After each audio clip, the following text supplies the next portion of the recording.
Hi, I'm Ken Southworth, and I've been in this business for 50 years. I started a long time ago at Walt Disney's, stayed there for 6 years. I think the first thing I worked on was Three Caballeros. There were other things, Make Mine Music and Song of the South. That was a good thing to work on. And later worked on Cinderella, Alice in Wonderland, and learned an awful lot, worked with some wonderful people in those days. I left Disney's along with a few others because at that time there was just no turnover in that business. These people were in heaven and getting well paid for it. So some of us just got our nerve up and left. In my case, I went over to Walter Lantz on the promise of becoming an animator, which I did in about a year. Started to work on Woody Woodpecker and Chilly Willy. Again, in a small studio like that, you can learn a great deal. Now I'm going to show you how to make your own animation paper. This is animation paper, but it's very expensive and it's hard to come by. But you can, with a little ingenuity, make your own. Here is ordinary typewriter paper. It's a lot smaller than our animation paper, but that's not that important. What I have done is measure the distance from here to here, which is exactly 8 inches.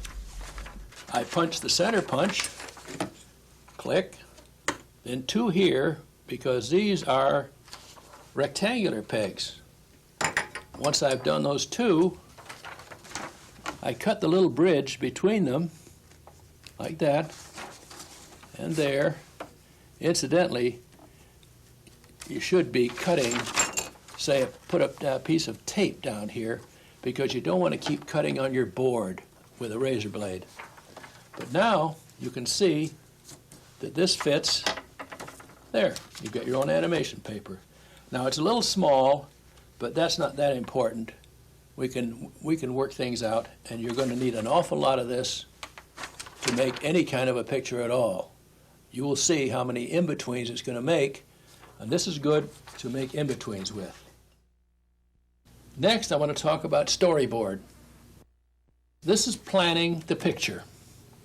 And it looks very much like a comic strip, but it's not a comic strip because there's the one important element in this, and that is time. And we put more panels in, whereas a story point in a comic strip might take 4 panels, and the cartoonist has to put them in 4 panels, where for that particular action we might do it in 10 or 12 panels. So here's the storyboard for that very simple little scene I did, and it says, hold 24 frames, anticipate and into leap to right. Anticipate 6 frames, leap 12, into pose, holding ball, lands, turns the camera and says, now what do I do? And he shrugs his shoulders and gestures. He goes into a head scratch and he continues his dialogue and says, this looks like a magic ball to me, and we fade out.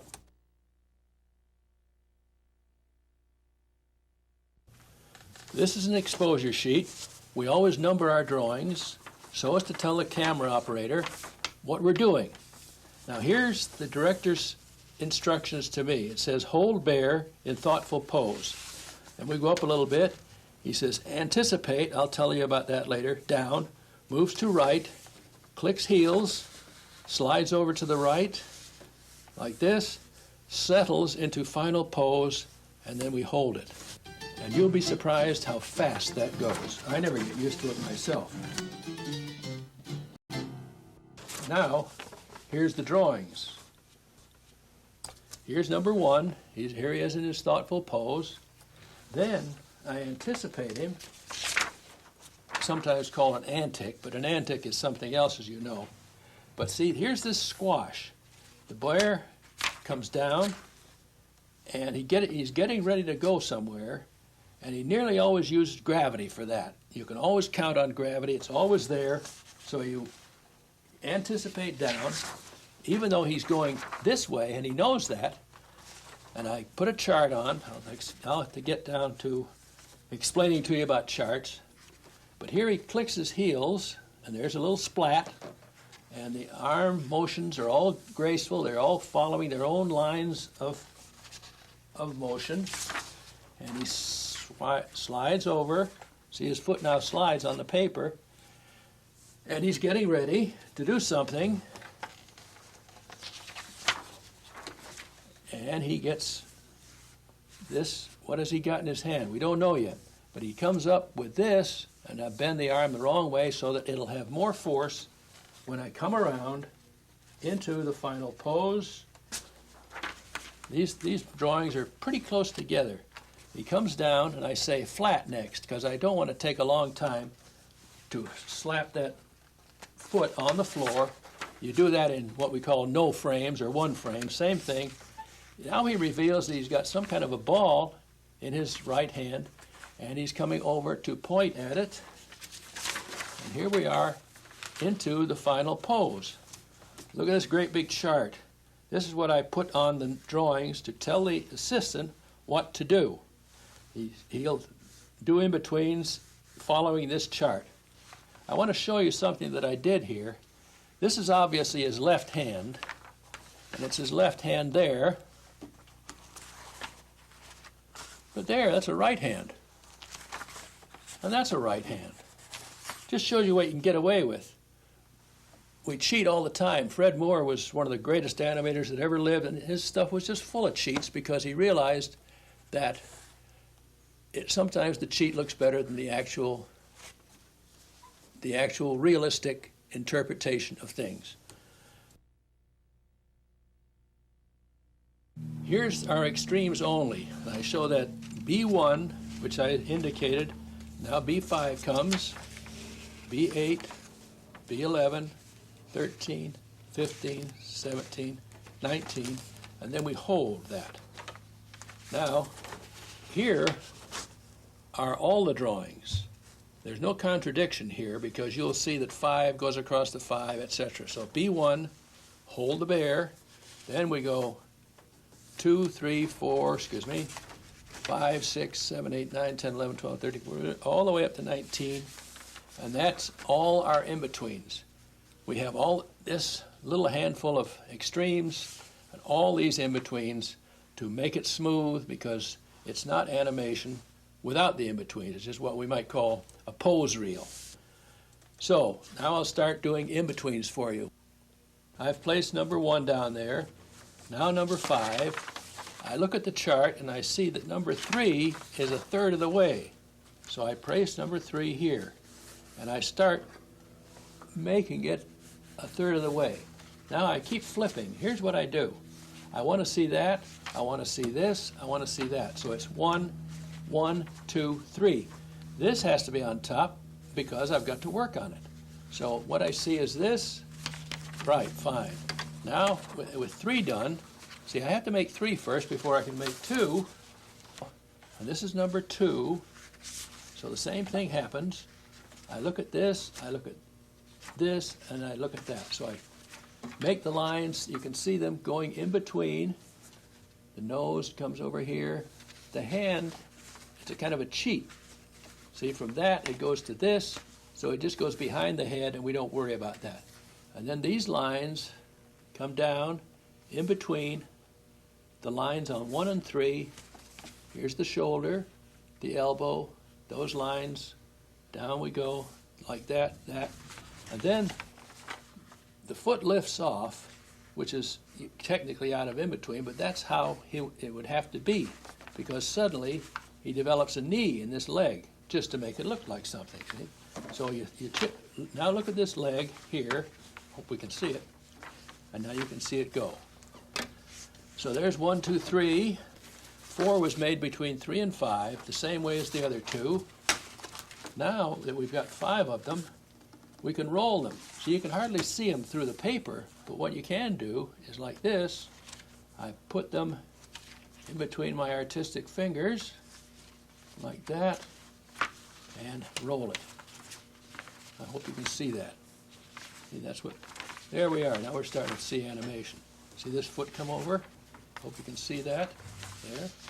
The hand comes over, this one, and he pulls the hand from the back. See? 1, 2, 3, 4, 5. You know how long that is? That's 1/8 of a second. So when you see it on the screen, you won't even know it's there. And so we go through all of them until we have them all done. And here we go. And that's why we need lots and lots of in-betweens.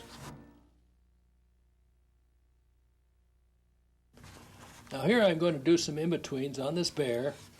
It's a simple little head turn, and here's our chart.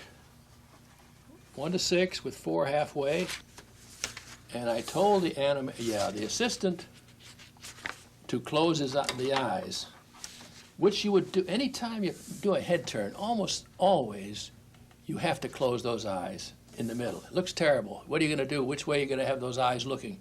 And if you have it looking straight ahead, it looks very weird indeed. So I've roughed it in blue.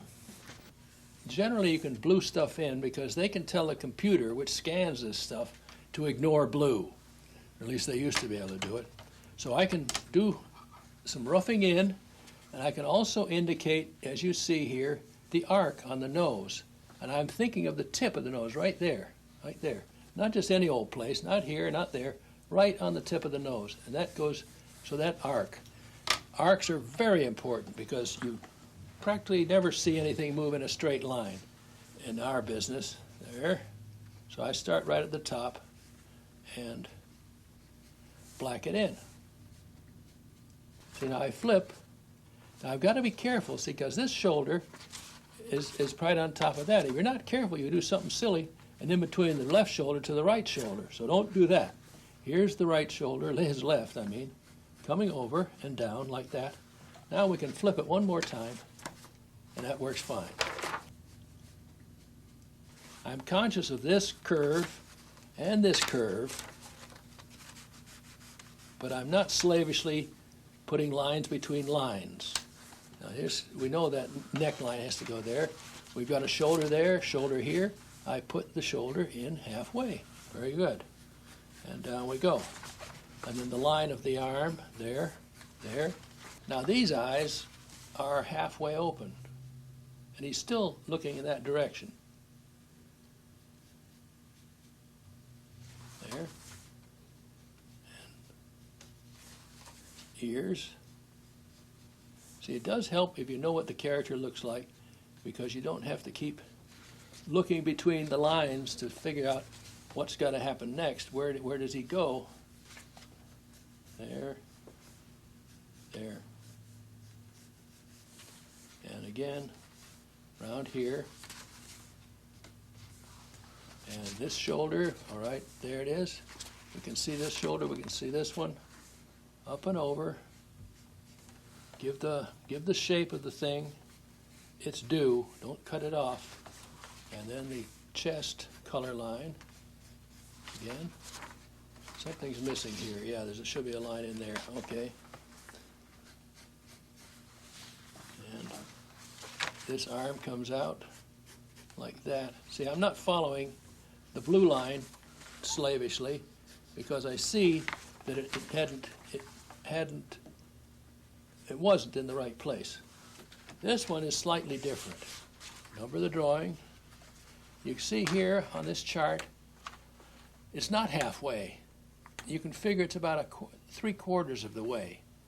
And in a sense, this is the extreme because his eyes are open and he's hit what looks like the final pose, and this amounts to a little bit of a cushion. So he has moved a great deal more. He's still following the arc, of course, but he has moved about 3/4 of that distance. So you have to learn how to in-between, not halfway. You'll get calls for thirds quite a bit. So, I remember most of the people were, the in-betweeners were just scared to death of thirds. I didn't find it that hard. But in any case, there were other things that scared me. So anyway, we can't see this shoulder, but we can figure out about where it's got to be from this. So we put it there. That looks right. That's where it goes, see? And the arm comes the back of the arm, and this front, and the color line on the chest. There, and there. And then this shoulder, we can't see this one, but we can figure out that's about where it should be. And we do that, and then his neckline, now we've got an in-between. There. Now we're going to roll these, and you can see everything. You can roll 6 drawings. And here they are, 6 drawings. One at the bottom, one between those 2 fingers, there, there, there, and here. So you can see it roll. There it goes. Try it again. There. And that's a good way to see if something's not following the line of the arc, for instance. You'll see a bobble and go back and fix it. Don't let it go. Those arcs are extremely important because we're not concerned with 1 drawing or 2. We're concerned with a whole lot of drawings.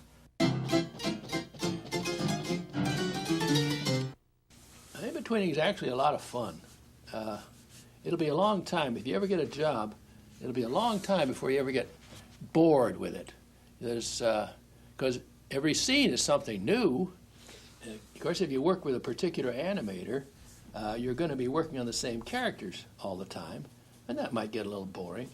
But just remember, one of the first things that some old-timer said to me, I'd only been in the business about 6 weeks, and in a very confidential voice, he says to me, "This is better than working, isn't it?" And it sure is. I believe when I think about these people who sell insurance, not that there's not a good, honest occupation, but I can't see that they get half the fun out of their work as we do.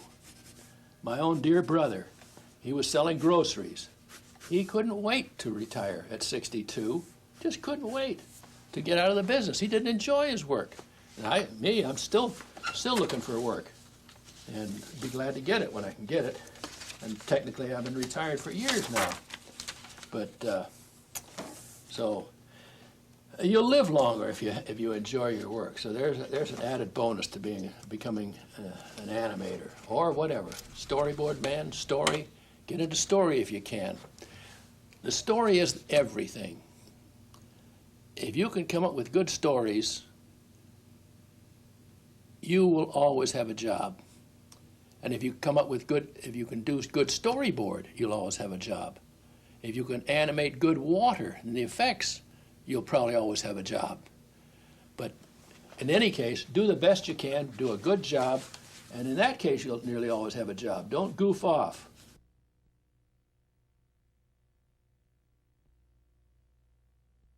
And here's the bear again, but this time we only got his arm. And he's going to go into a point, and it's not a very exciting point. It's not something that goes up like this and wham. He just raises his arm and like that. So here he is. He's at the end of this. Here's this big, long chart, and these are thirds. Don't be afraid of thirds. Learn how to do them. And 1, 4, 6. So he goes into the point. As I say, it's a very pedestrian sort of a point. Instead of going up and then bang and recover, he just goes up into the point. But that's not what I'm getting at here, because I want you to realize that you cannot in-between a lot of stuff just by putting lines between lines. So I've raised the shoulder, which is a fine point, but it's like an in-between. To raise the arm, first of all, you pull the shoulder up, then you pull the elbow up, and then the arm goes up. So here we go. Now, Here's the nice bear paw, like there. There's the mark for the wrist. Where does the rest of it go? You cannot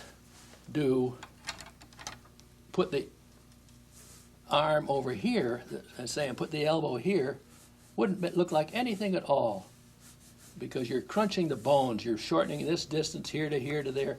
Can't do that. If I asked you to look at that, and look at this, and now just take this off the pegs and say, connect that shoulder and that wrist. What's so tough about that? You put it here, about the right length, there, and there. Very fast. And so you have to draw it in there. You cannot just use lines between lines. So this upper arm actually moves in this direction, the opposite direction from where you're going.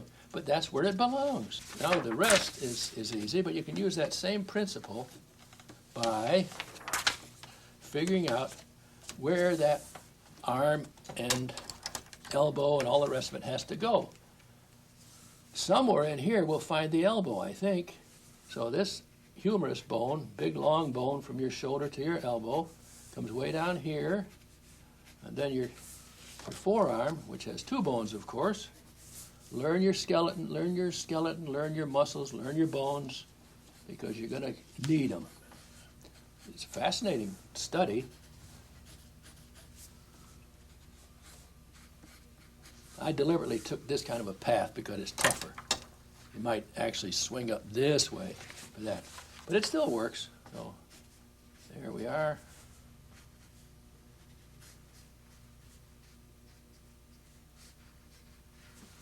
Now we can roll that very easily because there's only 4 drawings. And it works fine.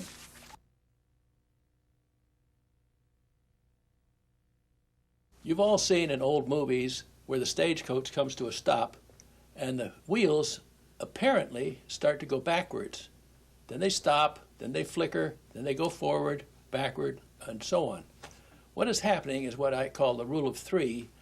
The first thing that's happening is that we're slicing life into 24 frames to the second, or in the case of computer, 30 frames to the second. Half the time, the screen is dark. And in that darkness, that's when they substitute one picture for another.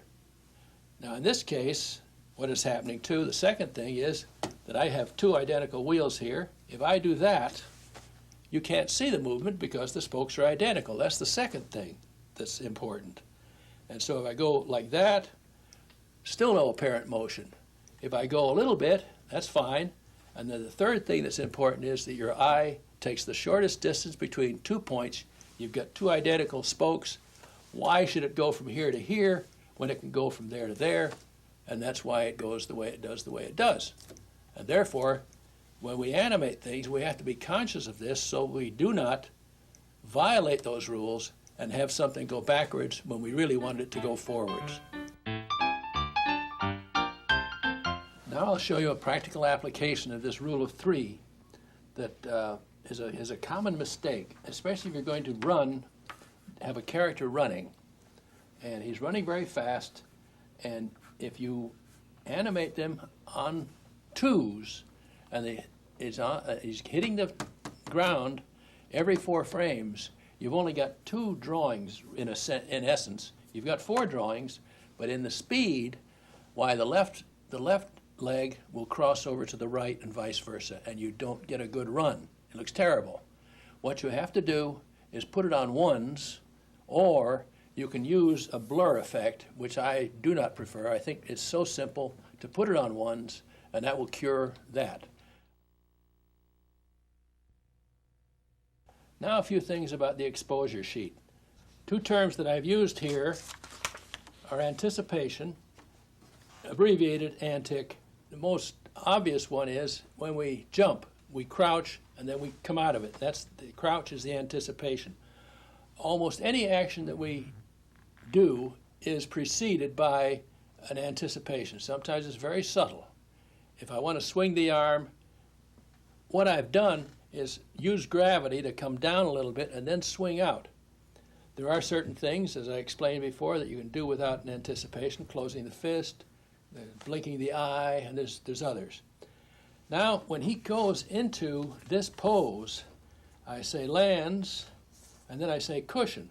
So he goes into this, and he doesn't stop there. He's hit the pose, it's important, but there's just a little more that he goes beyond there just to keep it loose. Instead of clank into the pose, we go a little bit farther, 8 or 10, 12 frames, and we call that a cushion. A fade-in is when the camera is dark and the cameraman or camera operator gradually opens up the shutter until we're at 100% exposure here, where we want to be. The opposite of that, of course, would be a fade out, and they usually use that at the end of a picture. Here, I've combined the 2 of them, and you see this all the time. It's called a cross dissolve. And what we do is fade out the camera. We go from 100% of the scene 1 and then down to nothing. Then you wind the camera back with the cap on, of course. And then you fade in the second scene. And these two things will complement each other.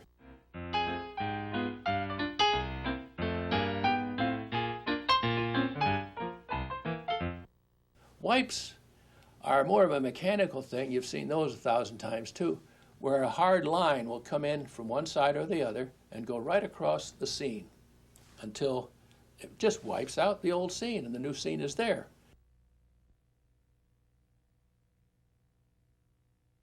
In addition to those terms that I've just shown you on the exposure sheet, we have a few others. We have pan, which of course everybody thinks they know. It comes from panorama. And we move our background, and the live action people move the camera and follow the action, and the background just takes care of itself. A dolly or a truck is a camera move in or out of the, you can see the camera moving in, and objects are getting larger, or it pulls back, and then things get smaller. Here are some field guides.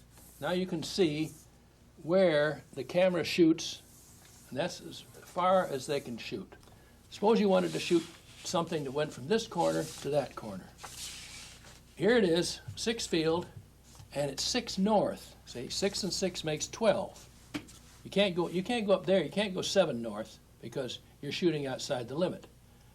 And same with this. This will be 6 west, 6 north. You usually put the north and south designation first, and then you say the other. So it'd be 6 north there and 6 west. Or this would be 6 north and center. See? Or 6 south and center. And this, where he's going, would be 6 south and 6 east. Simple to figure out. North, south, west, east. And so that's pretty much an explanation. And that move is called a truck. It's a camera move. So here he is, and he's looking off in this direction, and I want to get him over here. But I want to keep the close-up, and so I have the camera move in to closer. And so what he's shooting here is an 8 field, 3 north, and 4 west, there. And that's what it looks like. And you can't have an 8 field 5 west because now you're getting way over here because it adds up to 13 and you can only go to 12. So there he is, 8 field 3 north, and we close. So now we truck, as he moves, we truck with him. So I've taken you quite a distance. There's a lot more to be learned, and who knows, I might get back to you on that. But if you have the talent and the desire, I think I've helped you if you learn these principles that I've given you. And as I leave you, saying good luck, of course, there's one word I want to say to you: exaggerate.